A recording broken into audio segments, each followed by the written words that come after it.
नमस्कार दोस्तों, स्वागत है आपका स्टडी फॉर सिविल सर्विसेज में। फ्री वीडियो के लिए आप चैनल को तुरंत सब्सक्राइब कर लीजिए और ऑल नोटिफिकेशन को जरूर ऑन कर लेना। हमारा फ्री वाला टेलीग्राम ये वाला ग्रुप जरूर से जरूर ज्वाइन कर लीजिएगा।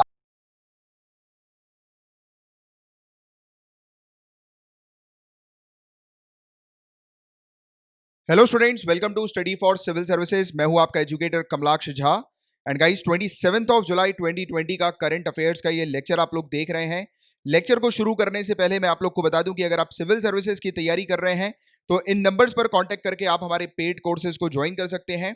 हर प्रकार के पेड कोर्सेज यहाँ पर अवेलेबल हैं आपकी रिक्वायरमेंट के अकॉर्डिंग। यदि आपने अभी भी सिविल सर्विसेज की तैयारी करना शुरू किया है तो उसके लिए फुल पेड कोर्स अवेलेबल है, जहां पर आपको पूरा स्टडी मटेरियल दिया जाता है, समय समय पर गाइडेंस प्रोवाइड किया जाता है, टेस्ट वहां पर आपके कंडक्ट होते हैं और पूरी आपकी तैयारी करवाई जाती है A to Z।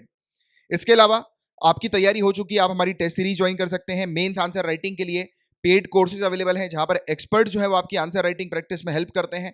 Daily basis पर आपको क्वेश्चंस दिए जाते हैं। तो काफी कुछ पेड कोर्सेज जो है वो अवेलेबल हैं। आप इन नंबर पर कांटेक्ट कीजिए, आपकी रिक्वायरमेंट बताइए और काफी अफोर्डेबल प्राइसेस में यहाँ पर आपको पेड कोर्सेज मिल जाएंगे। अब चलिए समय ना वेस्ट करते हुए लेक्चर को शुरू कर लेते हैं। सो गाइस, जिस प्रकार से सिविल सर्विसेज में हम लोग को जीएस पेपर 1, 2, 3, 4 देखने को मिलता है, तो यहाँ पर हम लोग उसी के अकॉर्डिंग न्यूज को भी कवर करते हैं। सबसे पहले हम लोग पेपर 1 से रिलेटेड टॉपिक्स को डिस्कस करेंगे, then we will move on to paper 2, फिर पेपर 3 की न्यूज को कवर करेंगे।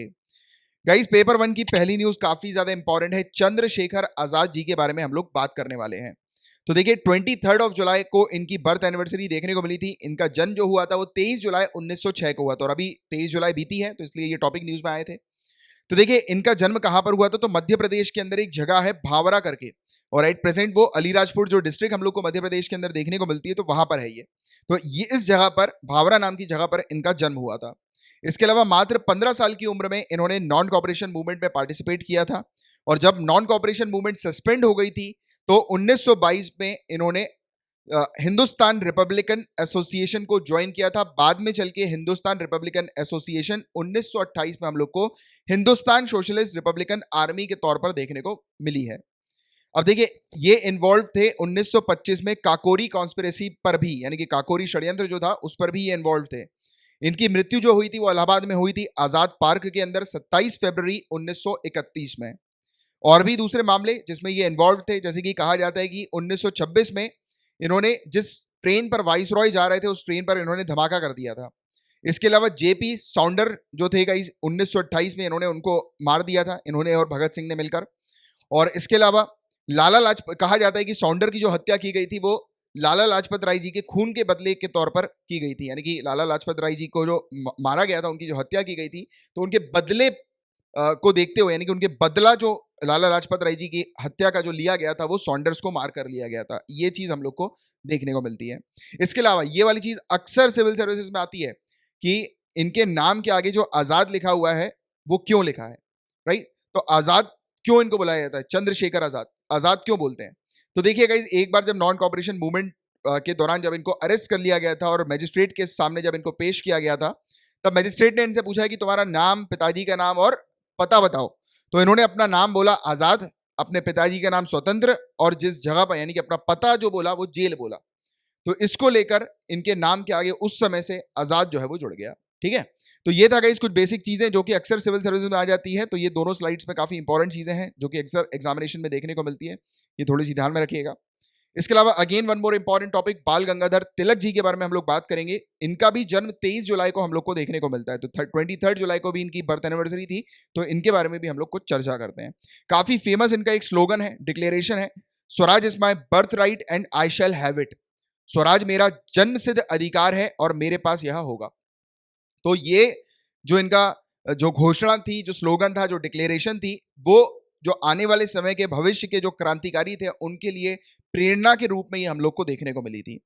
और ब्रिटिश सरकार ने, ब्रिटिश गवर्नमेंट ने इनको फादर ऑफ इंडियन अनरेस्ट के तौर पर कहा गया, यानी कि भारतीय अशांति का जनक जो है वो इनको कहा गया। और इनके जो फॉलोअर्स थे, जो इनको फॉलो करते थे, उन्होंने इनको लोकमान्य नाम दिया। लोकमान्य तिलक के नाम से हम लोग जानते हैं ना इनको, तो लोकमान्य नाम जो है वो इनके फॉलोअर्स ने दिया। और लोकमान्य का एक्चुअल में मीनिंग जो होता है कि जो इंसान दूसरों के द्वारा पूजनीय होता है, यानी कि दूसरे उसको पूजा करते हैं, उस इंसान की रिस्पेक्टफुल होता है जो इंसान, राइट? तो इनको उसका दर्जा मिला लोकमान्य का उनके फॉलोअर्स से। इसके अलावा 1890 में इन्होंने कांग्रेस को ज्वाइन किया और ज्वाइन करने के कुछ समय के बाद इन्होंने पार्टी के कुछ मॉडरेट व्यूज जो थे उसके अगेंस्ट जो है वो बोलना शुरू किया, राइट। इनका कहना ये था कि जो उस समय जो कांग्रेस जो हुआ करती थी वो कॉन्स्टिट्यूशनल मीन्स के थ्रू या कॉन्स्टिट्यूशनल मेथड के थ्रू, लॉ एंड ऑर्डर के थ्रू जो फोकस करती थी कि हम लोग ब्रिटिशर्स को यहाँ से भगा देंगे लॉ एंड ऑर्डर की सहायता से, तो इन्होंने कहा ये सब पॉइंटलेस है, ये सब बेकार है। इवन इन्होंने गोपाल कृष्ण गोखले के अगेंस्ट भी इनको खड़ा कर दिया गया था, क्योंकि जो पहले जो लीडर्स जो हुआ करते थे, मॉडरेट लीडर्स, उनकी जो सोच जो थी वो इस प्रकार की थी कि rules regulation law and order के तहत हम लोग ब्रिटिशर्स को इंडिया से भगा सकते हैं। बट बाल गंगाधर तिलक जी की जो सोच थी गाइज वो ये थी कि अगर ब्रिटिशर्स के साथ लड़ना है, उनको टक्कर देनी है, उनको धूल चटानी है, तो शस्त्र विद्रोह करना बहुत जरूरी है, आर्म्ड रिवोल्ट करना बहुत जरूरी है। इसके बाद क्या हुआ, जब बंगाल का पार्टीशन हुआ था लॉर्ड कर्जन के द्वारा, मेरा आपसे क्वेश्चन है नीचे कमेंट बॉक्स में लिख कर बताओ बंगाल का पार्टीशन कब हुआ था, वेरी वेरी इंपॉर्टेंट क्वेश्चन, अक्सर सिविल सर्विसेज में पूछा गया है। तो बंगाल का जब पार्टीशन किया गया था लॉर्ड कर्जन के द्वारा, तब उस समय इन्होंने जो स्वदेशी मूवमेंट जो था और ब्रिटिश गुड्स को बॉयकॉट करने का जो मूवमेंट हम लोग को देखने को मिला था, उसको इनके द्वारा सपोर्ट किया गया था। और इसके अलावा तिलक और उनके सपोर्टर्स जो थे, उनको इंडियन नेशनल कांग्रेस के एक्सट्रीमिस्ट विंग जो है उसका हिस्सा माना जाता था, यानी कि ये जो एक्सट्रीमिस्ट की कैटेगरी में ये लोग आ गए थे, क्योंकि इनका जो व्यू पॉइंट जो था वो आर्म्ड रिवोल्ट के तौर पर हम लोग को देखने को मिलता था, राइट। यानी कि ये शस्त्र विद्रोह की जो है वो चर्चा किया करते थे, बात किया करते थे। इनकी जो आइडियोलॉजी थी वो आर्म्ड रिवोल्ट के तरफ इंक्लाइंड हम लोग को देखने को मिलती थी। इसके अलावा तिलक और उनके सपोर्टर्स जो थे, मैंने आपको बता दिया कि इनको एक्सट्रीमिस्ट विंग जो है वो कहा जाता है, ये जो ग्रुप था पूरा, और इनको सपोर्ट किया गया था बिपिन चंद्र पाल जी जो बंगाल के हैं उनके द्वारा, लाला लाजपत राय जी जो पंजाब के हैं उनके द्वारा, लाल बाल पाल जिसके बारे में भी हम लोगों ने मेरे ख्याल से पिछले महीने या इस महीने के स्टार्टिंग में ही डिस्कस किया था, राइट। तो वो इन्हीं के साथ जो है वो मिलता है, ठीक है। इसके अलावा बात करें वुमेन एजुकेशन और वुमेन एम्पावरमेंट, इस पर इन्होंने काफी काम किया, और इवन इन्होंने टारगेट किया कि अगर लोगों को यूनाइट करना है तो उसके लिए इन्होंने प्रपोजल रखा कि गणेश चतुर्थी और शिवाजी जयंती, इसका एक बहुत ही मास जो है वो एक प्रोग्राम होना चाहिए, फंक्शन होना चाहिए, राइट। यानी एक समारोह ऐसा होना चाहिए कि सभी लोग जो है वो आकर इकट्ठा हों। तो इन्होंने लोगों को यूनाइट करने के लिए गणेश चतुर्थी और शिवाजी जयंती का ग्रैंड सेलिब्रेशन प्रपोज किया था। इसके अलावा गाइस यहाँ पर हम लोग को पुणे के अंदर देखने को मिला था, पुणे और उसके आसपास के इलाके में देखने को मिला था कि प्लेग महामारी बहुत तेजी से फैल रही थी, और उस समय इन्होंने नोटिस किया कि ब्रिटिशर जो है वो कोई काम नहीं कर रहे प्लेग के अगेंस्ट, राइट। महामारी को खत्म करने के लिए कोई काम नहीं कर रहे, राइट। और महामारी के कारण जो है वो स्थिति काफी गंभीर खराब होती जा रही थी। तो उस चीज को लेकर इन्होंने ब्रिटिशर्स के खिलाफ काफी क्रिटिसिज्म वाला आर्टिकल लिखना शुरू कर दिया, अपने न्यूज़पेपर में क्रिटिसाइज किया ब्रिटिशर्स वगैरह को, आर्टिकल जो है वो क्रिटिसिज्म के देखने को मिले ब्रिटिशर्स के खिलाफ। तो इस चीज को लेकर चापेकर ब्रदर्स इंस्पायर हो गए, और चापेकर ब्रदर ने कमिश्नर रैंड और लेफ्टिनेंट आयरेस्ट की हत्या कर दी 1897 में। अब जब हत्या करी तो उसके बाद तिलक को अरेस्ट कर लिया गया, बाल गंगाधर तिलक जी को। इनको अरेस्ट किया गया किस जुर्म में, कहा गया कि इन्होंने, बाल गंगाधर तिलक जी ने चापेकर ब्रदर्स को जो है वो उकसाया है हत्या करने के लिए, और इनके खिलाफ सेडिशन के चार्जेस जो है वो लगा दिए गए।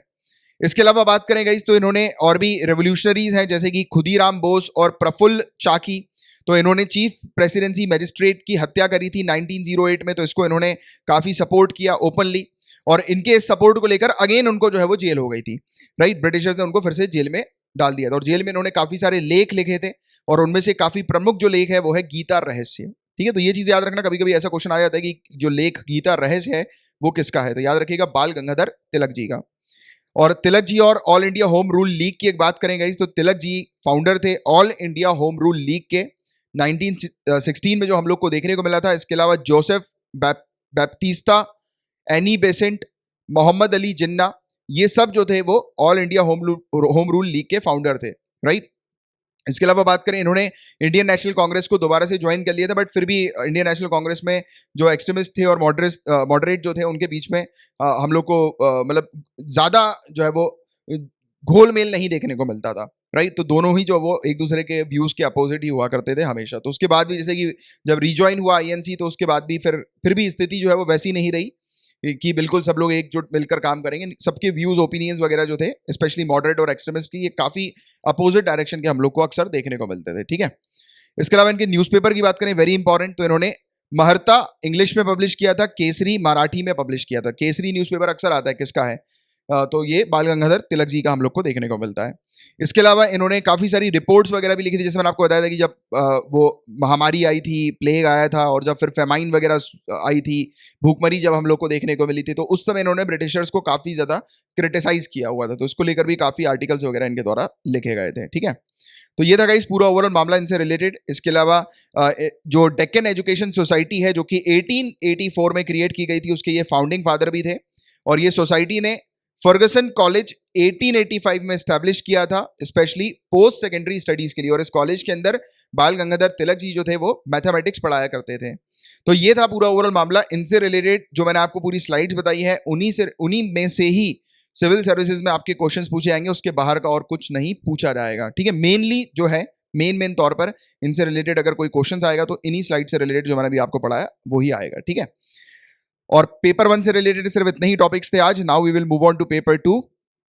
तो देखिएगा इस पेपर 2 में सबसे पहले एक मुद्दा अपन समझते हैं, उसके बाद फिर ये न्यूज की बात करेंगे।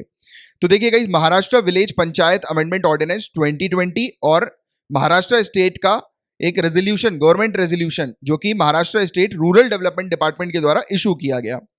अब देखिए इसके अंदर क्या हुआ, इस अमेंडमेंट के अंदर हम लोग को क्या देखने को मिला कि यहां पर जो ऑर्डिनेंस को अमेंड किया गया था, इसके सेक्शन 151 को अमेंड करके ये मेंशन किया कि अगर पंचायत के इलेक्शन के समय पर स्टेट इलेक्शन कमीशन किसी वजह से इलेक्शन कंडक्ट नहीं कर पाए, चाहे वो रीजन नेचुरल कैलामिटी का हो सकता है, पेंडेमिक इमरजेंसी का, फाइनेंशियल इमरजेंसी का, या एडमिनिस्ट्रेटिव इमरजेंसी का हो सकता है, कुल मिलाकर मोटे मोटे तौर पर अगर किसी वजह से state election commission election conduct नहीं कर पाए पंचायत का, तब उस समय एक प्राइवेट प्लेयर जो होंगे उनको अपॉइंट कर दिया जाएगा, एक प्राइवेट एडमिनिस्ट्रेटर को अपॉइंट कर दिया जाएगा, मतलब एडमिनिस्ट्रेशन पर्पस के लिए।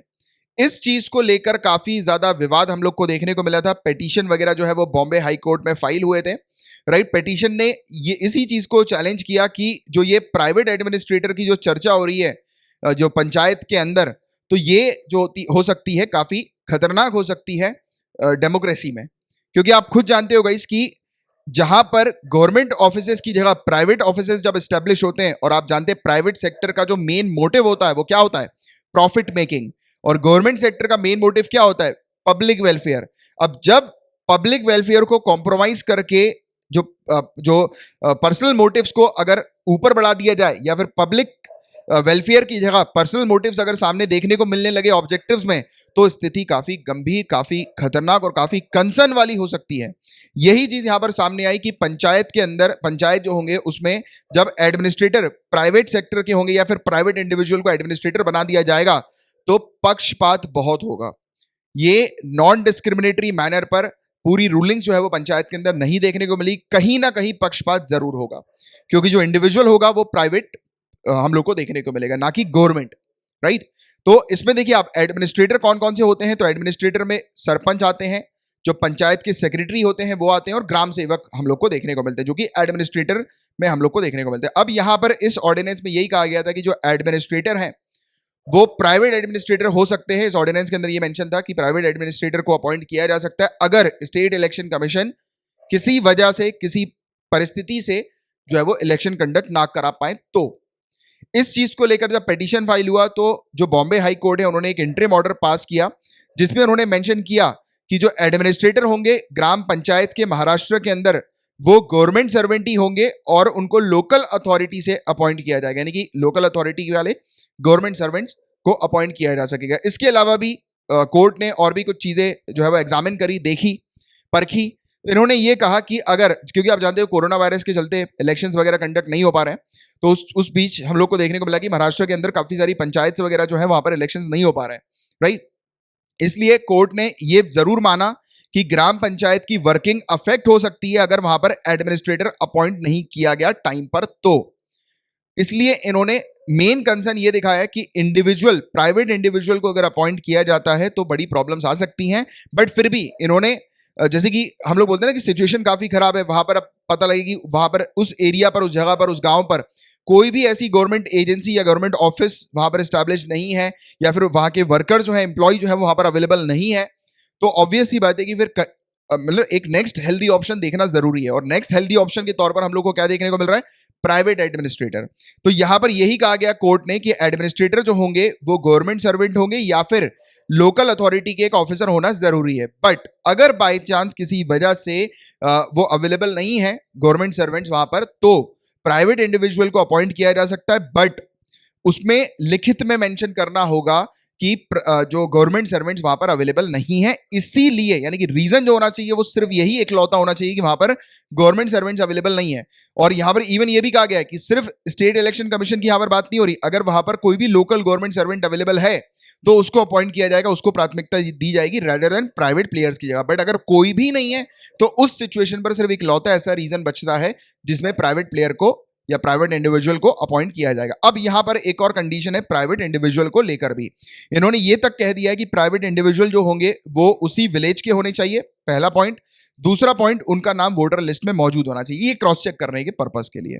तो ये पूरा ओवरऑल मुद्दा था गाइस इससे रिलेटेड, जिसके बारे में एक जनरल जानकारी जो है वो आप लोग को होनी चाहिए थी, जो कि अभी न्यूज में चला है। नेक्स्ट जो न्यूज है, इंटरनेशनल यूनियन ऑफ रेलवेज की बात हो रही है, रेलवे का अंतरराष्ट्रीय संघ। तो देखिए गाइस यहां पर आप देख सकते हैं, आपको काफी अच्छा लगेगा देखकर। आईपीएस जो है, आप लोगों में से काफी सारे लोग आईपीएस बनना चाहते हैं, तो आईपीएस अरुण कुमार जी जो है गाइस, तो इनको जो है वो अभी नॉमिनेट किया गया है vice chairman of international union of railways के तौर पर। अब देखिए ये इंटरनेशनल यूनियन ऑफ रेलवेज क्या है, ये चीज आप लोग के लिए थोड़ी सी इंपॉर्टेंट है जानना। ये एक ग्लोबल प्लेटफॉर्म है जो कि किस के ऊपर काम करता है कि पूरी दुनिया में जो है वो सभी कंट्रीज जो है उनका एक कॉमन टेक्निकल रेलवे स्टैंडर्ड जो है वो होना चाहिए, और रेलवे डिप्लोमेसी को जो है वो स्ट्रेंथन करने का ये एक प्लेटफॉर्म हम लोग को देखने को मिलता है। यहाँ पर रेल ट्रांसपोर्ट जो है वो वर्ल्ड लेवल पर हम लोग को देखने को मिले, उसको प्रमोट किया जाता है।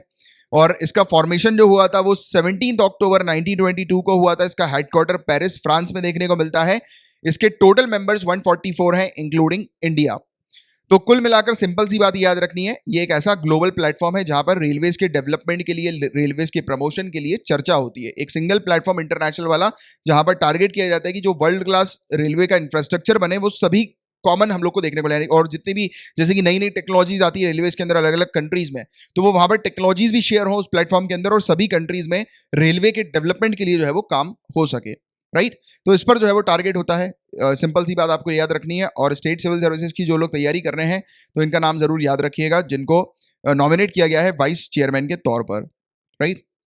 नेक्स्ट जो है वृक्षारोपण अभियान, नाम से ही समझ में आ रहा है वृक्षारोपण प्लांटेशन की यहाँ पर बात हो रही है। इसको कोल मिनिस्ट्री के द्वारा ऑर्गेनाइज किया गया है। एक लार्ज स्केल प्लांटेशन ड्राइव ये हम लोग को देखने को मिल रही है, बड़े पैमाने पर वृक्षारोपण ये हम लोग को देखने को मिल रहा है, जिसमें सभी कोल और लिग्नाइट पीएसयू हम लोग को देखने को मिलेगी जो कि इन्वॉल्व है यहाँ पर।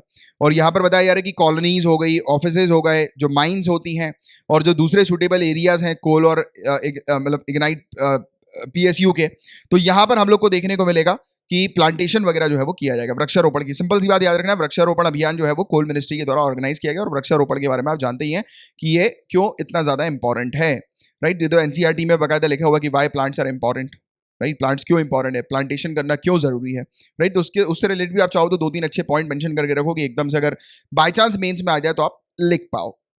नेक्स्ट इनसेट टेस्ट की बात हो रही है। इनसेट टेस्ट, टेस्ट के नाम से समझ में आ रहा है किसी प्रकार का ये टेस्ट है। इसका फुल फॉर्म है Indian scholastic assessment. Union human resource development ministry का पहली बार ये हम लोग को इस प्रकार का एग्जाम देखने को मिल रहा है, जो कि स्टडी इन इंडिया प्रोग्राम के अंदर शामिल है। स्टडी इन इंडिया प्रोग्राम नाम से क्या समझ में आ रहा है कि जो फॉरेन स्टूडेंट्स हैं वो इंडिया में आकर स्टडी करें। तो यहाँ पर कुछ सेलेक्टेड इंडियन यूनिवर्सिटीज हैं, उनमें एडमिशन जो है वो प्रोवाइड किया जाता है फॉरेनर्स को ये टेस्ट के तहत। और इवन स्कॉलरशिप्स वगैरह जो है वो प्रोवाइड की जाती है फॉरेनर्स को, कि फॉरेनर्स आए और यहाँ पर इंडिया की सेलेक्टेड यूनिवर्सिटीज पर एडमिशन लें। और ये स्टडी इन इंडिया प्रोग्राम के तहत हम लोग को इंडियन स्कॉलस्टिक असेसमेंट देखने को मिल रहा है, राइट। और पहली बार ये यूनियन एचआरडी मिनिस्ट्री के द्वारा अभी देखने को मिला है, ठीक है। पेपर 2 से रिलेटेड गाइस इतने ही टॉपिक्स थे। Now we will move on to paper 3।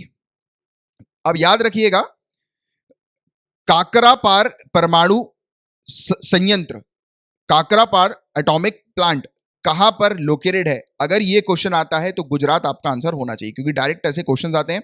और स्पेशली आपको न्यूक्लियर पावर प्लांट और थर्मल पावर प्लांट कौन से हमारी कंट्री पर है, कहाँ पर लोकेटेड है, इसके नाम जरूर से पता होना जरूरी है। आप चाहे तो वीडियो को पॉज करके कुछ लोकेशन है इंपॉर्टेंट, उसके नाम आप याद कर सकते हैं। अभी बात करें ये टॉपिक न्यूज में क्यों था, उसको थोड़ी देर से समझते हैं। पहले कुछ इसकी इंपॉर्टेंट चीजें देखते हैं जो कि इस गुजरात के एटॉमिक पावर प्लांट में हम लोग को देखने को मिलती है। तो पहला प्रेशराइज हैवी वाटर रिएक्टर है ये, 220 मेगावाट इलेक्ट्रिकल का ये हम लोग को देखने को मिलता है, और इसको 1993 में एस्टैब्लिश कर दिया गया था। इसका जो दूसरा यूनिट है गाइस, उसकी कैपेसिटी थोड़ी सी मतलब जो है आसपास की ही हम लोग को देखने को मिलती है, 220, यानी कि सिमिलर ही हम लोग को देखने को मिलती है। और 1995 में इसका दूसरा यूनिट शामिल हुआ था। और ये जो 2 यूनिट्स थे गाइस, ये कैनेडियन टेक्नोलॉजी के ऊपर बेस्ड थे।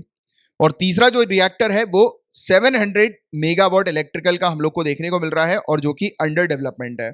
इसके अलावा जो 4 यूनिट्स हैं 700 मेगावाट इलेक्ट्रिकल रिएक्टर की, तो ये बताया जा रहा है कि इसको अभी बनाया जा रहा है KAPP3 और KAPP4 जो हम लोग को देखने को मिल रही है, जो कि गुजरात में हम लोग को काकरापार में देखने को मिल रही है। और इसके अलावा रावत भट्ट जो है, ये देखिए आप, यहाँ पर हम लोग को राजस्थान में देखने को मिल रहा है। तो यहाँ पर भी 700 मेगावाट इलेक्ट्रिकल रिएक्टर मौजूद है, जो कि अंडर डेवलपमेंट है। और अभी एट प्रेजेंट जो करंटली जो पूरी न्यूक्लियर टोटल न्यूक्लियर कैपेसिटी जो है, इंस्टॉल्ड कैपेसिटी, वो 3,68,690 मेगावाट की हम लोग को देखने को मिल रही है। उसके 2% से भी कम की न्यूक्लियर पावर कैपेसिटी हम लोग को देखने को मिलती है। तो याद रखिएगा अब ये वाली बात, कुछ बेसिक चीजें। इसके अलावा अब ये बहुत इंपॉर्टेंट है, अब ये KAPP3 के बारे में जो हम लोग ने अभी चर्चा करी, जो 700 मेगावाट इलेक्ट्रिकल रिएक्टर जो है, ये पहला इंडिया का ऐसा रिएक्टर है जो कि अभी जो है वो शुरू हो गया है। इसमें इलेक्ट्रिसिटी जो है वो आना शुरू हो गई, यानी कि पावर जनरेशन जो है वो इसने करना शुरू कर दिया है। और इंडिया का सबसे बड़ा जो है ये रिएक्टर हम लोग को देखने को मिल रहा है, सबसे बड़ा इंडिया का। तो याद रखिएगा, देखो मेनली तौर पर पता है ये सब चीजें नहीं आएगी। मेनली तौर पर आपको देखो, ये बाई चांस ये पूछा जाए तो पूछा जाए, क्योंकि ये थोड़ा सा ज्यादा इंपॉर्टेंट है। दूसरी बात आपसे ये पूछी जाएगी कि जो न्यूक्लियर पावर प्लांट्स होते हैं उसमें क्रिटिकलिटी जो होती है वो क्या होती है, क्रिटिकलिटी। तो इसमें आपको बस सिंपल सी बात ये याद रखनी है, अगर जब प्लांट पावर जनरेट करना शुरू कर देता है तो उसको क्रिटिकलिटी कहा जाता है, ठीक है। अगर ऐसा क्वेश्चन आ जाए कि न्यूक्लियर पावर प्लांट कब क्रिटिकलिटी अचीव कर लेता है, तो आपके दिमाग में तुरंत आना चाहिए कि जब वो पावर जनरेट करने लगता है तो वो क्रिटिकलिटी अचीव कर लेता है, ठीक है। इसने अभी पावर जनरेट करना शुरू कर दिया है काकरापार ने, राइट। इसका पहला 700 मेगावाट इलेक्ट्रिकल यूनिट जो हम लोग को देखने को मिल रहा है, और जो कि बताया जा रहा है इंडिया के अंदर ही डेवलप किया गया और इंडियन टेक्नोलॉजी से डेवलप किया गया। पहले 2 जो थे वो हम लोग ने देखा कि कैनेडियन टेक्नोलॉजीज के हम लोग को देखने को मिले। तो आपको बस देखो एक स्टेटमेंट क्या बताइए, ऐसा भी आ जाए यूपीएससी में कि यहाँ पर जो ये काकरापार जो एटॉमिक प्लांट है, क्या यहाँ पर पूरे के पूरे जितने भी हैं वो कैनेडियन टेक्नोलॉजी के ऊपर बेस्ड है या इंडिजीनियस इंडिया की टेक्नोलॉजी के ऊपर बेस्ड है। तो ये उस स्टेटमेंट को गलत कर देना है, क्योंकि इसके जो पहले 2 जो रिएक्टर्स हम लोग को देखने को मिलते हैं वो कैनेडियन टेक्नोलॉजी के ऊपर बेस्ड है, और अभी जो एक 700 मेगावाट इलेक्ट्रिकल का देखने को मिला है वो इंडियन टेक्नोलॉजी के ऊपर बेस्ड हम लोग को देखने को मिला है। और इंडिया का सबसे बड़ा ये इंडिया मेड वेरिएंट है PHWR का। अब PHWR क्या है वो मैंने आपको बताया, प्रेशराइज्ड हैवी वाटर रिएक्टर, ठीक है। तो ये चीज आप लोग को थोड़ी सी पता होनी चाहिए इसके बारे में, इतना डिटेल में जाना, सिर्फ लोकेशन याद रखना और बाकी ये सब लोकेशन थोड़ी सी याद रखिएगा, ठीक है। और बस आज सिर्फ इतने ही टॉपिक्स थे, और मैंने आपको जितने भी टॉपिक्स पढ़ाए हैं अगर अच्छे से क्लियर हो गए हैं, लाइक का बटन हिट कर दीजिएगा। नए आए हैं चैनल को सब्सक्राइब कर दीजिए और शेयर जरूर कर दीजिएगा। अभी जाना नहीं है, कुछ जनरल स्टडीज के टॉपिक्स में आपको एज अ होमवर्क दे रहा हूँ। सबसे पहला जो टॉपिक है वो पंचायती राज सिस्टम है, ये आपको पढ़ना है, और आज सिर्फ एक ही टॉपिक है, राइट। और अगर आप ऐसा ये पढ़ लो पूरा डिटेल में तो इसके हैंड रिटन नोट्स बना लेना, और अगर आप ऐसा कर लेते हो तो नीचे कमेंट बॉक्स पे सर होमवर्क डन लिख देना, मुझे पता लग जाएगा आपने होमवर्क कंप्लीट कर लिया है, ठीक है। और ये इन नंबर पर कांटेक्ट करके आप हमारे पेड कोर्सेज को ज्वाइन कर सकते हैं, जो कि काफ़ी अफोर्डेबल रेट्स में आपके लिए अवेलेबल हैं। और ये हमारे कुछ स्टडी ग्रुप्स हैं टेलीग्राम के, जिनको आप ज्वाइन कर सकते हैं, चैनल्स हैं जिनको आप ज्वाइन कर सकते हैं, ठीक है। अब चलिए हम लोग मिलेंगे कल, तब तक लिए bye bye, take care, have a great day ahead, Tata.